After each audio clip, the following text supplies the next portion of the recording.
பண்ணிங்க தான் கூட்டமா வரும், சிங்கம் சிங்கலா தான் வரும். सुअर ही झुंड में आते हैं लेकिन शेर अकेला ही आता है. सुअर ही झुंड में आते हैं लेकिन शेर अकेला ही आता है.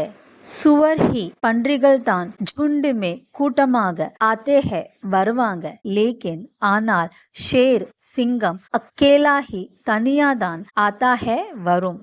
झुंड भीड़ इधर ரெண்டுக்கும் அர்த்தம் கூட்டம் தான். झुंड ஆண்பால், भीड़ பெண்பால். झुंड झुंड வந்து மிருகங்களோ அல்லது பறவைகளோட குரூப். உதாரணங்கள் பார்க்கலாம். பக்ஷி झुंड में उड़ रहे हैं. பக்ஷி झुंड में उड़ रहे हैं. பறவைகள் கூட்டமாக பறக்கின்றன. பக்ஷி பறவை झुंड में கூட்டமாக उड़ रहे हैं பறந்துட்டு இருக்காங்க. இங்க நம்ம நிறைய பறவைகளை பத்தி பேசுறோம், அதனால உட் ரஹே ஹேன்னு வருது. இதே ஒரு பறவை பத்தி பேசினா உட் ரஹாஹேன்னு வரும். வேற பக்ஷி வந்து ஆண்பால், அதனால உட் ரஹாஹேன்னு வருது. பக்ஷி உட் ரஹா ஹே, பக்ஷி உட் ரஹா ஹே, பறவை பறக்கிறது. பஸ் மே बहुत भीड़ है. பஸ் மே बहुत भीड़ है. பஸ்ல ரொம்ப கூட்டம் இருக்குது. பஸ் மே பஸ்ல बहुत ரொம்ப, भीड़ है கூட்டம் இருக்குது. बंदरों का झुंड पेड़ पर बैठा है. बंदरों का झुंड पेड़ पर बैठा है. குரங்குகளின் கூட்டம் மரத்துல உட்கார்ந்துகிட்டு இருக்குது. बंदरों का குரங்குகளின் झुंड கூட்டம் पेड़ पर மரத்துல बैठा है உட்கார்ந்துட்டு இருக்குது. இப்போ நார்மலா குரங்கு மரத்துல உட்கார்ந்துகிட்டு இருக்குது அப்படின்னு சொல்லணும்னா बंदर पेड़ पर बैठा है. बंदर पेड़ पर बैठा है. बंदर இங்க ஆண்பால், அதனால बैठा हैன்னு வந்திருக்கு. இதே பெண் பாலா இருந்ததுன்னா बैठी हैன்னு வரும். ஃபீமேல் குரங்குக்கு बंदरियाன்னு சொல்லுவாங்க. बंदरिया पेड़ पर बैठी है. பேரை கேட்ட உடனே சும்மா அதறது இல்ல. सिर्फ नाम ने ही हिला डाला ना. सिर्फ नाम ने ही हिला डाला ना. सिर्फ மட்டும், सिर्फ नाम ने ही பேரு மட்டுமே हिला डाला ना அதிருதுல, ஷாக் ஆகுதுல. பேரை கேட்ட உடனே சும்மா அதிருதில்ல. இதை அப்படியே ஹிந்தியில டிரான்ஸ்லேட் பண்ணணும்னா பேரை கேட்ட உடனே நாம் சுன்தே ஹி சும்மா ऐसे ही அதிருதில்ல, காம்ப் ரஹா ஹேனா, ஹில் ரஹா ஹேனா, झटका लग रहा है ना. அதிருக்கு நிறைய மீனிங்ஸ் இருக்கு ஹிந்தியில. காம்புனா காம்புனா நடுக்கம், ஹில்னா ஹில்லானா அசைறது, ஆடுவது, झटका लगना झटका लगना ஷாக் ஆகுறது. ठंड से वो कांप रहा है. ठंड से वो कांप रहा है.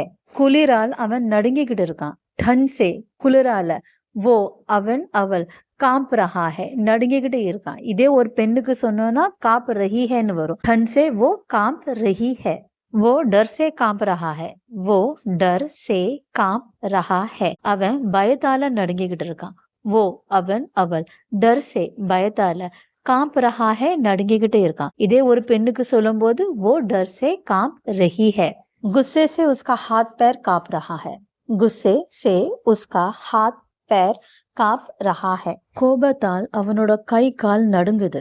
கோபத்தால் गुस्से से उसका அவனோட हाथ पैर கை கால் कांप रहा है நடுங்குது.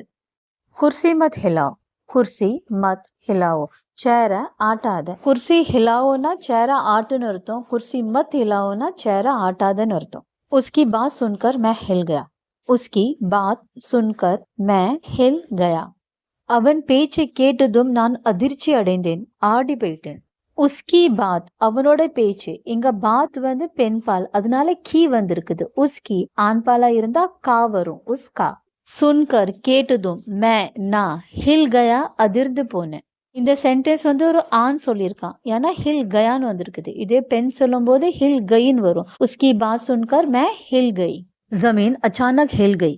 जमीन अचानक हिल गई. தரை திடீர்னு குலுங்கியது. ஜமீன் தரை, அச்சானக் திடீர்னு, ஹில் கை குலுங்கியது. இங்க ஜமீன் பெண்பால், அதனால கயின்னு வந்திருக்குது. ஆண்பாலா இருந்தா கயான் வரும். உஸ்கி பாத் சுன்கர் சப்கோ झटका लगा. உஸ்கி பாத் சுன்கர் சப்கோ झटका लगा. அவன் பேச்சை கேட்டதும் எல்லாருக்கும் ஷாக் ஆயிடுச்சு, அதிர்ச்சி ஆயிடுச்சு. உஸ்கி பாத் சுன்கர் அவனோட அவளோட பேச்சை கேட்டதும், சப்கோ எல்லாத்துக்கும், झटका लगा झटका लगा ஷாக் ஆயிடுச்சு, அதிர்ச்சி ஏற்பட்டது. திருடனுக்கு தேள் கொட்டின மாதிரி பொத்திக்கிட்டு இருக்கணும். चोर को बिच्छू ने डंक मार दिया हो वैसा चुप रहना पड़ेगा. चोर को बिच्छू ने डंक मार दिया हो वैसा चुप रहना पड़ेगा. चोर को திருடனுக்கு बिच्छू तेल डंक मार दिया हो கொட்டுன மாதிரி चुप रहना पड़ेगा அமைதியா இருக்கணும் डंक मारना डंक मारना கொட்டுறதுன்னு அர்த்தம் तेल கொட்டுறது தேனி கொட்டுறது बिच्छू ने उसे डंक मारा बिच्छू ने उसे डंक मारा तेल அவனை கொட்டிடுச்சு बिच्छू ने तेल उसे அவனை डंक मारा கொட்டிடுச்சு बिच्छू ने बिच्छूனா தேல் ஏன் பிச்சுவோட நே வந்திருக்குது நே எப்போ வரும்னா முடிந்த வேலையை பத்தி பேசும்போது செஞ்சவருக்கு நே வரும் இப்போ இங்க யாரு கொட்டுனா தேலு கொட்டிடுச்சு பிச்சு கொட்டிடுச்சு அதனால பிச்சு நேன்னு வந்திருக்குது मधुमक्खी ने मुझे डंक मारा मधुमक्खी ने मुझे डंक मारा தேனி என்ன கொட்டிடுச்சு मधुमक्खी ने தேனி मुझे என்ன डंक मारा கொட்டிடுச்சு उसकी कड़वी बातों ने मेरे दिल पर डंक मारा उसकी कड़वी बातों ने मेरे दिल पर डंक मारा அவனோட கசப்பான வார்த்தை என்னோட மனச குத்திடுச்சு उसकी அவனோட அவளோட कड़वी बातों ने கசப்பான வார்த்தை கடுமையான வார்த்தை मेरे दिल पर என் மனசை என் இதயத்தை डंक मारा குத்தியது என் கையில உன் குடுமியே இருக்கு मेरे हाथ में तेरी चोटी है मेरे हाथ में तेरी चोटी है मेरे हाथ में என்னோட கையில தேரி உன்னோட சோட்டி ஹே குடும்பி இருக்குது சோட்டி சோட்டினா குடும்பி இது பெண் பால் அதனால தேரி வந்திருக்குது ஆண் பாலா இருந்தா தேரா வரும் தமிழ்ல என் கையில உன் குடுமி இருக்குதுன்னு சொல்லுவோம் ஆனா ஹிந்தில வேற மாதிரி சொல்லுவாங்க குடுமி இடத்துல லகாம் வரும் तेरी लगाम मेरे हाथ में है तेरी लगाम मेरे हाथ में है உன்னோட கட்டுப்பாடு என் கையில இருக்குது குதிரைய கட்டுப்படுத்த அதோட வாயில போட்டிருக்க கயிறு தான் லகாம் இன்னொன்னு சொல்வாங்க मेरे हाथ में तेरी गर्दन है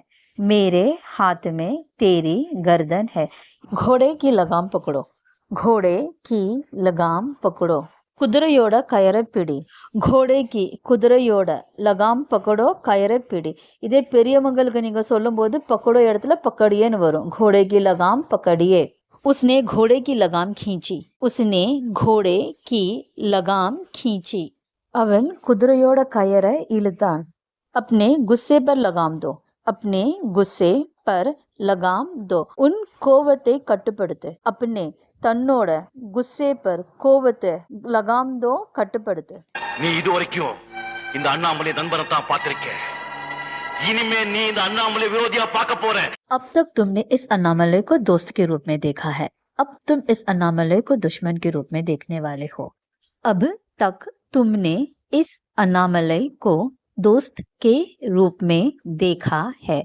अब तुम इस अनामलय को दुश्मन के रूप में देखने वाले हो अब तक இதுவரைக்கும் तुमने நீ इस अनामलय को இந்த अनामलय दोस्त के रूप में நண்பனாக देखा है பார்த்திருக்க अब இப்போ तुम நீ इस अनामलय को இந்த अनामलय दुश्मन के रूप में विरोधिயாக देखने वाले हो பார்க்க போற अब तक ना இதுவரைக்கும் இப்போ வரைக்கும் अब तक मैं चुप था लेकिन अब नहीं अब तक मैं चुप था लेकिन अब नहीं இப்போ வரைக்கும் நான் அமைதியா இருந்தேன் இதுக்கு மேல அமைதியா இருக்க மாட்டேன் अब तक இப்போ வரைக்கும் இது வரைக்கும் मैं நான் चुप था அமைதியா இருந்தேன் लेकिन ஆனால் अब नहीं இனி இல்ல இந்த சென்டென்ஸ் ஒரு பெண் சொல்லும்போது தா இடத்துல थी வரும் अब तक मैं चुप थी अब तक हमें कोई खबर नहीं मिली अब तक हमें कोई खबर नहीं मिली இதுவரைக்கும் எங்களுக்கு எந்த நியூஸும் கிடைக்கல अब तक இதுவரைக்கும் हमें எங்களுக்கு कोई எந்த खबर न्यूज़ செய்தி नहीं मिली கிடைக்கல अब तक मैंने किसी से शिकायत नहीं की अब तक मैंने किसी से शिकायत नहीं की இதுவரைக்கும் நான் யாரிடமும் கம்ப்ளைண்ட் பண்ணல अब तक இதுவரைக்கும் मैंने நான் किसी से யாரிடமும் शिकायत नहीं की கம்ப்ளைண்ட் பண்ணல புகார் கொடுக்கல இந்த நாள் உன்னுடைய கேலண்டர்ல குறிச்சு வச்சுக்கோ இன்னிலிருந்தே உன்னுடைய அழிவுகால ஆரம்பமாயிடுச்சு इस दिन को अपने कैलेंडर में मार्क कर ले आज से तुम्हारी बर्बादी का समय शुरू हो गया है इस दिन को अपने कैलेंडर में मार्क कर ले आज से तुम्हारी बर्बादी का समय शुरू हो गया है इस दिन को இந்த நாள अपने कैलेंडर में तन्नोட कैलेंडர்ல மார்க் कर ले மார்க் பண்ணி வச்சுக்கோ आज से இன்னில இருந்து तुम्हारी உன்னோட बर्बादी का समय அழிவு காலம் शुरू हो गया है ஆரம்பமாயிடுச்சு आज से तुम्हारी बर्बादी शुरू हो चुकी है आज से तुम्हारी बर्बादी शुरू हो चुकी है இன்னில இருந்து உன்னோட அழிவு ஆரம்பமாயிடுச்சு आज से இன்னில இருந்து तुम्हारी உன்னோட बर्बादी अழிவு शुरू हो चुकी है ஆரம்பமாயிடுச்சு उस एक फैसले ने उसकी सारी जिंदगी बर्बाद कर दी उस एक फैसले ने उसकी सारी जिंदगी बर्बाद कर दी அந்த ஒரு முடிவு அவளுடைய முழு வாழ்க்கையும் நாசமாக்கிட்டு उस एक फैसले ने அந்த ஒரு முடிவு उसकी पूरी जिंदगी அவளோட முழு வாழ்க்கையும் பர்பாத் கருதி நாசமாக்கிடுச்சு ஸ்போக்கன் நேட்டிவ் ஹிந்தி கற்றுக்கணும்னா இந்த சேனலை சப்ஸ்கிரைப் பண்ணுங்க தேங்க்யூ